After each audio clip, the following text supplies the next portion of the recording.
एक बार जो सारे परसेंटेज गेनर्स हैं उनको देखते हैं। एक तो देखिए जैकॉब, आई थिंक आज ही आपका टुडेज ट्रेड भी था, उसमें काफ़ी अच्छा मूव देखने को मिला है। साथ ही RIIL, रिलायंस इंडस्ट्रियल इंफ्रास्ट्रक्चर, इस पर अच्छा मूव है। बाकी कुछ हैवी मूवर्स जो हैं इसमें देखिए HEG लिमिटेड है, ये 20% चला है। प्रॉपर्टी स्टॉक्स में काफ़ी अच्छा रुझान है, शोभा चला है, गोदरेज प्रॉपर्टीज़ चला है, इन सब पर अच्छा मूव।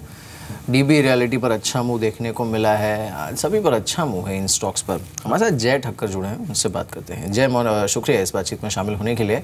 आज क्या ट्रेड किया आपने? एक समय तो लग रहा था कि सेंसेक्स 30,000 के ऊपर आज नया हाई बना ही देगा, लाइफ टाइम हाई। खैर चलिए, वो हुआ नहीं हुआ, लेकिन कुछ एक स्टॉक्स हैं जिन्होंने काफ़ी अच्छा मूव दिया है। मारुति है, रिलायंस इंडस्ट्रीज़ है, जो कैश गेनर्स हैं वो मैंने अभी भी बताया। आज क्या ट्रेड किया आपने? हाय, गुड आफ्टरनून। वेल, बिल्कुल सही कहा आपने। इनफैक्ट थोड़ा बहुत सुबह के ट्रेडिंग सेशन में अगर आप देखें तो सेंसेक्स में 30,000 के ऊपर के लेवल्स दिखे तो थे, ऑलमोस्ट लाइक छपे हुए भाव काइंड ऑफ था। बट देन यस, वो नेगेटिव डाइवर्जेंस पिछले कुछ दिनों से हमें देखने मिल रहा है निफ्टी, बैंक निफ्टी और सेंसेक्स में, जहाँ की दोनों indices Nifty and bank Nifty are making continuously new highs, fresh highs, life highs, and Sensex is still struggling to surpass its previous highs of 30,025. I think going forward वो देखने मिल ही जाएगा, जो हिसाब से मोमेंटम पॉजिटिव है। अब स्टॉक स्पेसिफिक अगर मैं बात करूँ तो बैंकिंग स्टॉक्स में काफ़ी अच्छा रुझान है। KTK बैंक एक ऐसा स्टॉक है जो हमने हमारे क्लाइंट्स को रेकमेंड किया था around the levels of around 140, 141। I think वो अभी भी अच्छा लगता है। एक अच्छा कंसोलिडेशन में से ब्रेकआउट देखने मिला है KTK बैंक में। IDFC bank is looking quite good in today's trading session.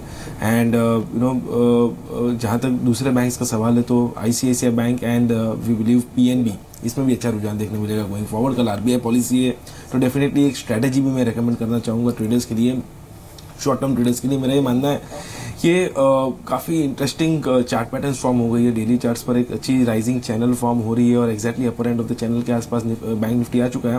But I think 21,850 के सरपास नहीं करना चाहिए। तो I think around these levels 21,700 का एक कॉल ऑप्शन बाय करके जाना चाहिए। And looking at the event as well as जो हिसाब से लेवल्स पे पहुंच गया है वहाँ से थोड़ी अगर प्रॉफिट बुकिंग आता है तो एक डिप भी देखने मिल सकती है। तो बेस्ट स्ट्रैटेजी ये टाइम रहेगी लॉन्ग स्ट्रैंगल करना, 21,700 का कॉल लेना, ऑन द लोअर साइड 21,500 का पुट लेना।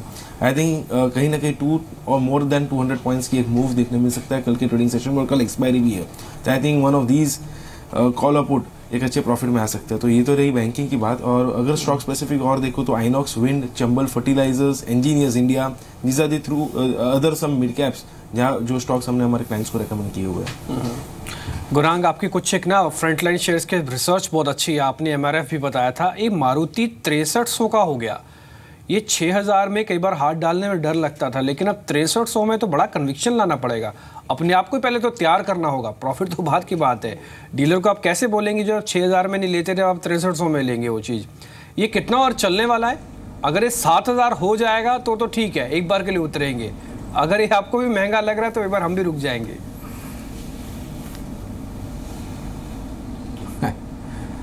अभी रुक जाएंगे और इंतजार करते रहेंगे तो गाड़ी छूट जाएगी। और जैसे मैं जिक्र कर रहा था ये स्टॉक का, और अब तो वैसे भी मीर कह रहे हैं कि मारुति की गाड़ी रुकती नहीं है और इनके साथ तो नॉर्म्स का चक्कर भी नहीं है। ये तो बिना नॉर्म्स वाली गाड़ी है, वैसे चल जाती है बहुत तेज। और एक पंजाबी में एक वो है, पापा जी पेट्रोल तक खत्म ही नहीं होता। मारुति के बारे में एक ऐड आई थी, आपको बहुत याद होगा। बिल्कुल वो ऐड याद है हमें। और मैं ये जिक्र कर रहा था डिम्पी के, जब वो जाट आंदोलन हुआ था और कर्मचारियों को लेकर के हरियाणा के मैन्युफैक्चरिंग फैसिलिटीज़ में कामकाज ठप पड़ा था, तब ये स्टॉक मेरे ख्याल से 3,500 तक लुढ़का था। और आप ही के चैनल पर आपके साथ, आपके सहयोगी के साथ बात करते हुए हमने निवेश की राय बरकरार रखने की थी और ख़रीदारी की भी कवायद की थी।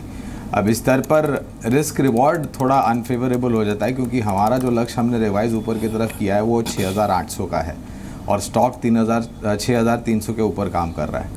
तो पुराना निवेश है तो बने रहें, और अगर निवेश करना ही है इस स्तर पर तो थोड़ा बहुत आप निवेश शुरू करें। हमें पूरा यकीन है कि जिस तरीके से महीने दर महीने बिक्री के आंकड़े आ रहे हैं और आने वाले समय में नए लॉन्चेस जो होने वाले हैं मारुति की तरफ से, उसके आधार पर ये जो लक्ष्य हमारा 6,800 का है उसको हम ऊपर की तरफ बढ़ाएंगे। बिल्कुल। चलिए एक बार बैंकिंग स्टॉक्स को देखते हैं। निफ्टी बैंक 145 पॉइंट ऊपर है, आधे % से भी ज़्यादा की बढ़त है। ये अच्छी चीज़ ये है कि इस बार इस पॉलिसी को लेकर मार्केट में कोई नर्वसनेस नहीं है, because they have almost resign कि भैया कल रेट कट तो होने वाला है। अब लिक्विडिटी पे अगर कुछ हो भी गया शॉर्ट टर्म में कट करने के लिए तो दैट्स अ डिफरेंट थिंग। आज हमने देखा इनफैक्ट HDFC बैंक ने तो कट भी किया आज रेट जो है वो। तो ओवरऑल अभी एक बार तो पहले सुन लेते हैं सभी एक्सपर्ट्स का व्यू क्या है, फिर इस पर बात करते हैं।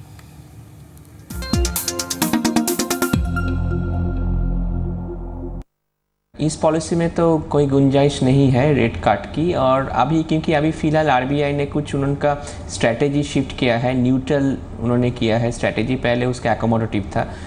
तो अभी फ़िलहाल तो कोई अप्रैल पॉलिसी में कोई काट का कोई उम्मीद नहीं है। इस बार मानसून अच्छा हुआ है और इन्फ्लेशन कम हो चुका है, इंफ्रास्ट्रक्चर इन्वेस्टमेंट अच्छी हो रही है और उसके लिए इंटरेस्ट रेट कम होना ज़रूरी है, और बैंकों में पैसा भी बहुत है और डिपॉजिट के ऊपर कम रेट से कम इंटरेस्ट दे रहे हैं। तो मुझे लगता है कि इंटरेस्ट रेट इस बार कम होएगा। लास्ट टाइम 25 बेसिस पॉइंट से कम हुआ था, इस बार भी थोड़ा 25 बेसिस पॉइंट से कम होने में कोई हर्जा नहीं है। हम लोगों को लगता है कि रेट कट होने की संभावना नहीं है, पर एक शॉर्ट टर्म लिक्विडिटी मार्केट से सक करने के लिए, निकालने के लिए RBI जरूर कोई कदम लेंगे, और वहीं पे ध्यान रखना पड़ेगा क्या कदम लिया जाता है शॉर्ट टर्म लिक्विडिटी मार्केट से कम करने के लिए।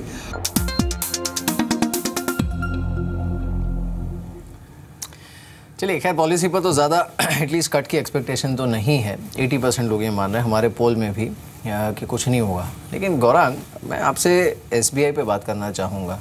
अब अज्यूमिंग कि मार्केट का अप ट्रेंड जारी रहना ज़रूरी है, और हम देख रहे हैं कि ऑलरेडी वो जो एक टिपिकल पैटर्न होता है ना कि जहाँ पर मार्केट टिपिकली फ्रॉथी और ओवरबॉट नहीं है, लेकिन ये बार बार अपने लीवर चेंज करता है कि जिससे जो गेनर्स है ना, कोई एक ही बहुत ज़्यादा ऊपर नहीं चला जाए और उसकी वैल्यूएशन स्टीप नहीं हो जाए। तो वो रोटेशन देखने को मिल रही है इंडेक्स में।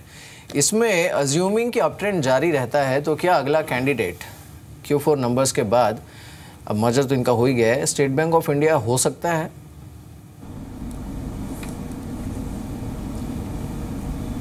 मेर ये बखूबी हो सकता है, और हमने ये जो विलय की बात जब आई थी पूरे 5 एसोसिएट और एक भारतीय महिला बैंक की, तो हमारा जो नज़रिया था वो बहुत ही स्पष्ट रूप से सामने रखा था कि विलय के पश्चात जो एक्सपेंसेस है वो कम हो जाएंगे, कंसोलिडेशन के कारण एक स्ट्रॉन्ग एंटिटी खड़ी होगी, और उस स्ट्रॉन्ग एंटिटी में सबसे मजबूत होगा ट्रेजरी वर्टिकल।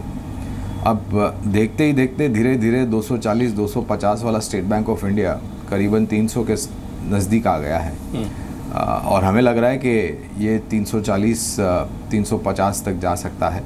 और ये जो मर्जर हुआ है उसके पश्चात मेरे ख्याल से बैलेंस शीट भी काफ़ी लीन, ट्रीम और क्लीन हो जाएगी, और काफ़ी सक्षम भी हो जाएगी।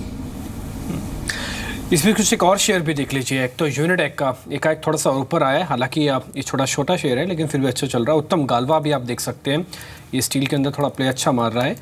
हिम्मत सिंगना सीड ये भी अच्छा चल रहा है। KCP के अंदर भी अच्छी मूव देखने को मिल रही है। लास्ट 5 मिनट के अंदर करीब आधे से पौने 1% ये शेयर ऊपर आए हैं। अनंतराज के अंदर भी एक अच्छा मूव आया है। एडुकॉम भी अच्छा चला है। कॉपर में हिंद कॉपर एक अच्छा मूव दे रहा है। सीमेंट पे प्रिज्म सीमेंट के अंदर काफ़ी अच्छा एक मूव आया है, और बर्जर पेंट के अंदर भी टिक्स आए हैं। पर्टिकुलरली पेंट्स के अंदर एशियन और बर्जर दोनों अच्छा मूव दे रहे हैं। और कुछ एक अच्छी खरीदारी वापस रियल एस्टेट के स्पेस में 2 प्लेयर और जुड़े हैं। एक तो पासुनाथ, टिपिकली ये बहुत फाइनेंशियल इस समय मुश्किल के दौर से गुजर रही है कंपनी, लेकिन फिर भी इसमें अपटिक्स अब आना शुरू हुए हैं। अनंतराज के अंदर भी आप देख सकते हैं, इसके अंदर भी टिक्स आए हैं। तो पर्टिकुलरली यूनिटेक, पासुनाथ, अनंतराज, इसमें एक सबसे फेवरेबल तो अनंतराज ही है क्योंकि उसके फाइनेंशियल्स काफ़ी बेहतर हैं। ये नताशा, रियल एस्टेट कंपनीज पर आपका व्यू क्या है? देखिए, आप सुबह भी हम बात कर रहे थे ना जब एक्सपर्ट से, वो उनका भी ये मानना था कि देखिए ग्राउंड पे बहुत कुछ काम किया गया है सरकार ने पॉलिसी फ्रेमवर्क पे। डिमांड सप्लाई वाला जो मिसमैच है वो काफ़ी हद तक कम हो गया और आने वाले दिनों में कम होगा।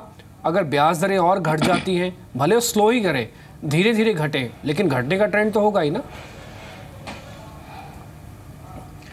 आपने बिल्कुल ठीक कहा। अगर आप इनका लॉन्ग टर्म आउटलुक देखिए तो पॉजिटिव्स काफ़ी एक्सपेक्टेड हैं। जिस तरह से इंटरेस्ट रेट्स कूल ऑफ कर रहे हैं उसकी वजह से डिमांड को एक फेवरेबल पुश मिलना चाहिए। इसके अलावा सप्लाई भी रादर जो इन्वेंट्री लेवल्स हैं वो भी काफ़ी हद तक करेक्ट हो रहे हैं, क्योंकि जिस तरह से अगर डिमांड पिकअप होता है और सप्लाई पे थोड़ा कंस्ट्रेंट रहता है तो उसकी वजह से the demand supply mismatch would also go away.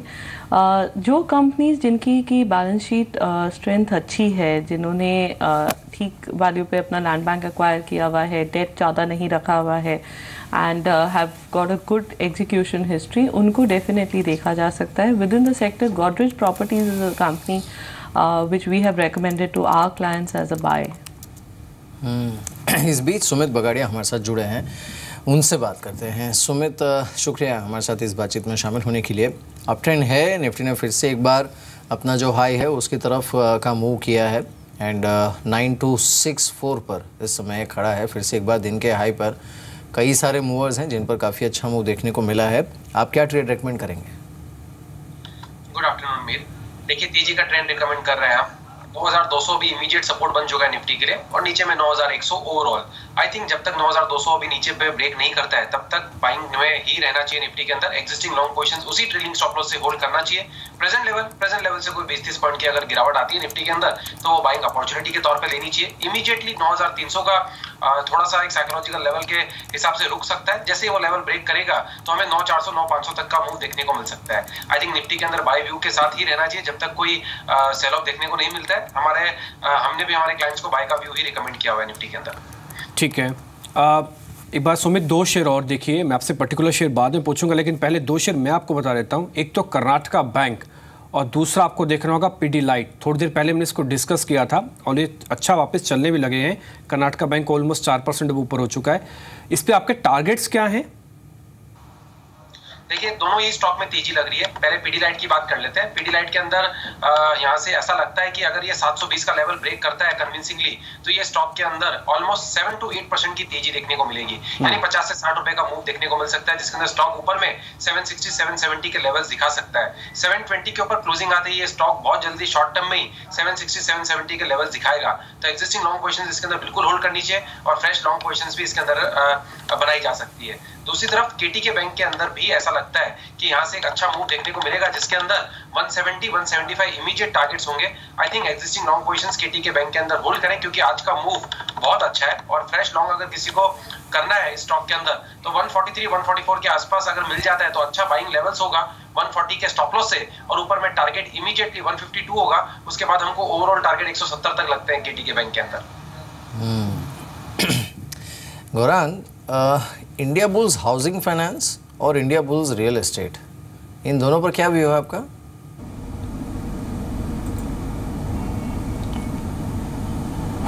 Well unfortunately दोनों पर कवरेज नहीं है तो मैं टिप्पणी नहीं कर पाऊंगा, लेकिन हाउसिंग फाइनेंस कंपनी में Canfin homes, LIC housing, HDFC limited, Dewan housing finance limited, Griha finance और एक नई लिस्टिंग हाल ही में PNB हाउसिंग, ये सब हमारी कवरेज में और यहाँ पर खरीदारी की राय है।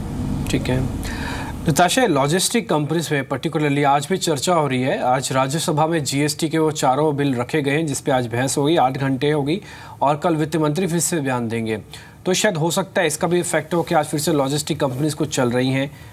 आपको अभी भी स्टीम लगती है? जो एक इस रैली को ऑलमोस्ट मिस कर चुके थे या अभी कन्फ्यूजन में थे, पता नहीं 1 जुलाई होगा नहीं होगा, क्या थोड़ी बहुत कन्फ्यूजन अभी भी है, 10-15% आप छोड़ सकते हैं, लेकिन मान के चले 1 जुलाई ही है GST की डेट, तो क्या लॉजिस्टिक कंपनीज को अभी भी बाय कर सकते हैं क्या? ये लॉजिस्टिक्स कंपनी में जितनी बार GST के ऊपर कोई भी चर्चा होती है, कोई भी न्यूज़ आइटम आता है, तो the stocks typically tend to run up. Rally up definitely करते हैं, लेकिन अगर आप उनके फंडामेंटल्स को देखिए तो उनमें कोई ऐसा मेजर इंप्रूवमेंट आया नहीं है। अगर आप लॉन्ग टर्म पर्सपेक्टिव से देखिए, थ्योरेटिकली इनमें इंप्रूवमेंट आना चाहिए पोस्ट GST अनाउंसमेंट, प्लस जिस तरह से इंफ्रास्ट्रक्चर में इंप्रूवमेंट हो रहा है उसका भी बेनिफिट लॉजिस्टिक्स को मिलना चाहिए। लेकिन जब तक इसमें कोई टर्न अराउंड नहीं दिखता है तब तक इस तरह के वैल्यूएशंस को जस्टिफाई करना थोड़ा सा डिफिकल्ट हो जाता है।